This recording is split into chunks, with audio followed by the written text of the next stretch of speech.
Assalamualaikum dan selamat sejahtera. Saya Husin bin Samsudin daripada OUM Green Hill Ipoh. Ingin membentangkan slide bertajuk pengurusan konflik dalam pengurusan projek. Untuk subjek EBTM 3103. Di sini konflik dalam pembinaan selalunya terjadi apabila terdapat pertelingkahan ataupun pertembungan pendapat yang mana pendapat ini tidak dipersetujui oleh satu pihak yang lain. Okey, definisi konflik dalam konteks pengurusan projek adalah organisasi ialah satu unit sosial yang terdiri daripada sekumpulan manusia yang bekerja sama dan saling bergantungan antara satu sama lain dalam usaha mencapai matlamat individu, kumpulan maupun organisasi. Organisasi sebagai unit sosial mempunyai beberapa orang pekerja yang telah diberi peranan untuk menjalankan sesuatu tugas. Mereka perlu bekerjasama dan berhubung untuk menjayakan sesuatu projek. Konflik juga merujuk kepada suatu kehendak, keperluan, minat kepada sesuatu atau seseorang di antara dua pihak yang pendapatnya bertentangan, yang mana konflik boleh berlaku dalam bentuk dalaman ataupun luaran. Okey, berdasarkan projek yang sedang kami lakukan, terdapat beberapa fasa konflik dalam fasa pembinaan yang boleh berlaku.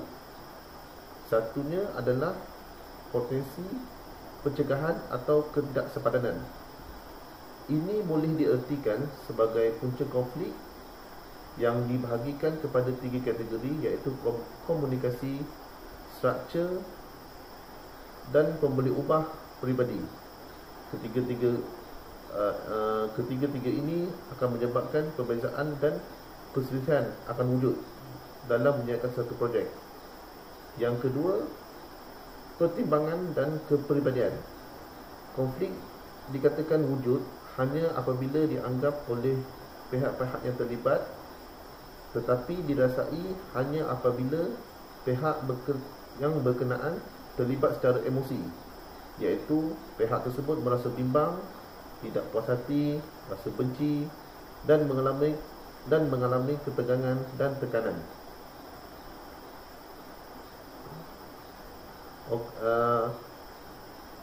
Apabila wujudnya perasaan-perasaan ini, peringkat ini adalah yang paling penting kerana isu konflik mula ditakrifkan dalam minda individu yang terlibat.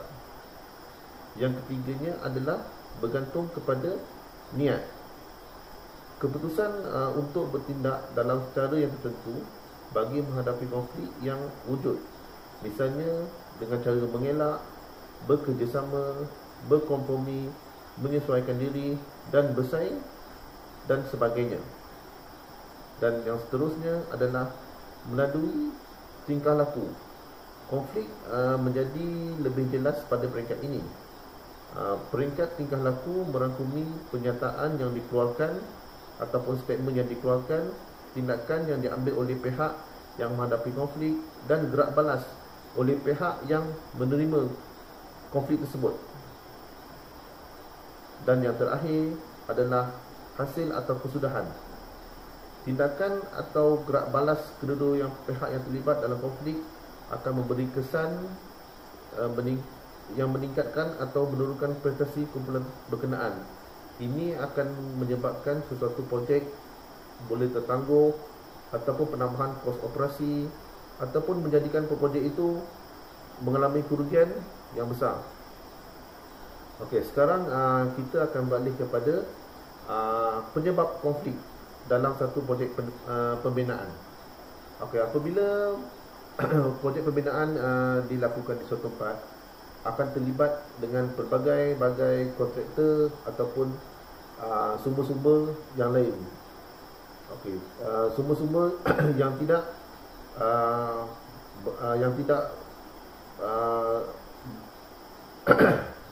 sumber-sumber yang tidak memberi pendapat dan tidak diterima oleh pendapat yang lain akan menjelaskan akan mewujudkan ketidakjelasan tanggungjawab dan kuasa. Okey, ketidakjelasan tanggungjawab antara pekerja dan akan menyebabkan kegagalan pencapaian dalam sesuatu matlamat. Selain itu, wujud juga konflik dalam pemusatan dan pembahagian kuasa antara pekerja. Pemusatan kuasa bermaksud individu membuat keputusan untuk semua unit. Setiap organisasi menghadapi konflik antara pekerja dan golongan atasan akibat mementingkan pendapat sendiri sahaja dan pilih kasih dalam membahagikan tugas. Okey, penyebab yang kedua adalah persandaran tugas. Persandaran tugas bermaksud tugas yang memerlukan individu atau unit lain untuk membantu menyelesaikan sesuatu tugas yang memerlukan kerjasama persefahaman antara kedua belah pihak.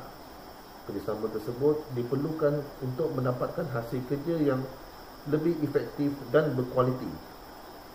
Apabila kerjasama yang diharapkan ini tidak seperti yang dikehendaki, ini akan melahirkan rasa tidak puas hati dan seterusnya pergolakan konflik antara pihak tersebut, menjejaskan kerjasama antara mereka dan merugikan organisasi.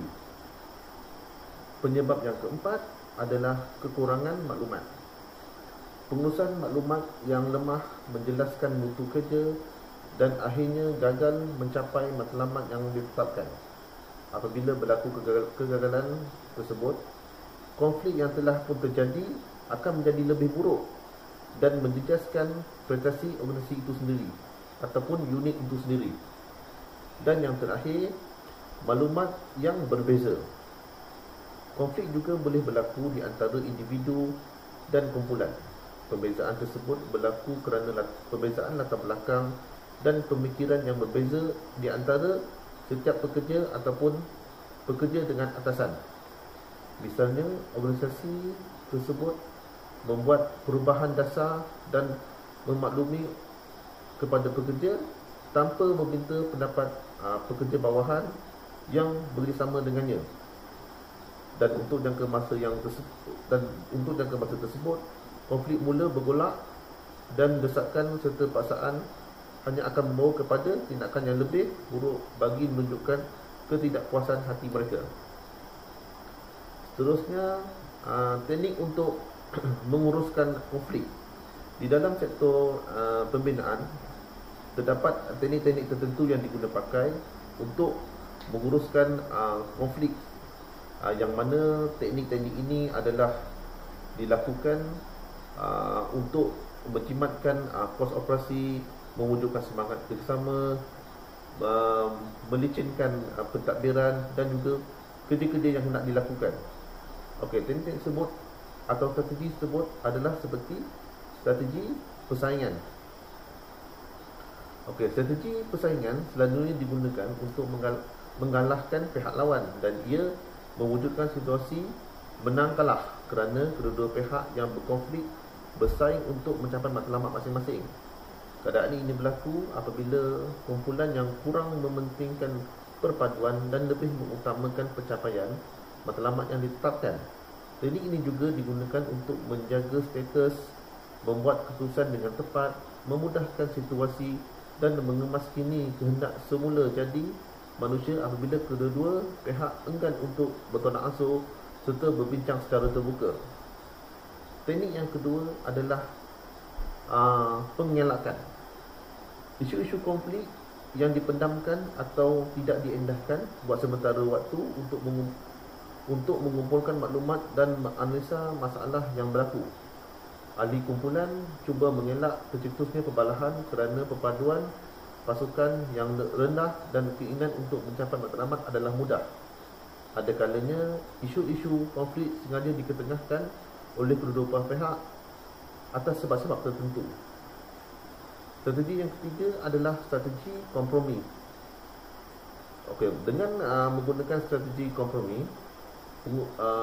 teknik yang digunakan adalah teknik arbitrasi, iaitu teknik rundingan dan tawar-menawar.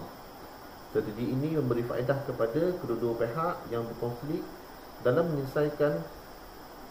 mencari penyelesaian yang dihadapi. Kedua-dua pihak terpaksa mengorbankan kepentingan masing-masing untuk menerima faedah bersama yang telah dipersetujui. Ini bermakna berlaku situasi menang-menang. Kebiasaannya, teknik ini melalui proses penyelesaian dengan melibatkan orang ketiga yang bertindak sebagai moderator yang menjadi kepercayaan kedua-dua belah pihak. Okey, yang seterusnya adalah teknik penyesuaian. Okey, teknik penyelesaian atau strategi penyelesaian biasanya bermatlamat untuk memelihara perhubungan dan kedudukan, ingin mendapatkan kerjasama dan menyelesaikan konflik dengan cepat. Setengah ahli kumpulan akan mengalah kepada pihak yang lebih dominan kerana keadaan perpaduan kumpulan yang tinggi. Teknik ini hanya memuaskan sebelah pihak sahaja dan lazimnya digunakan oleh majikan yang terlalu berkuasa. Ini bermakna kumpulan kerja tersebut mementingkan perpaduan pasukan, namun kepentingan mencapai matlamat adalah rendah. Dan yang terakhir adalah pemuafakatan. Dalam teknik pemuafakatan, kedua-dua belah pihak mencapai matlamat masing-masing dan dalam situasi menang-menang.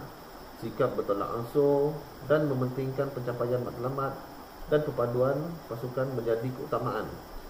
Di samping itu, konflik menggalakkan seseorang itu untuk memikirkan kenapa suatu punca itu terjadi dengan lebih mendalam, dan seterusnya akan meningkatkan motivasi untuk menyelesaikan masalah dan memahami emosi serta tingkah laku.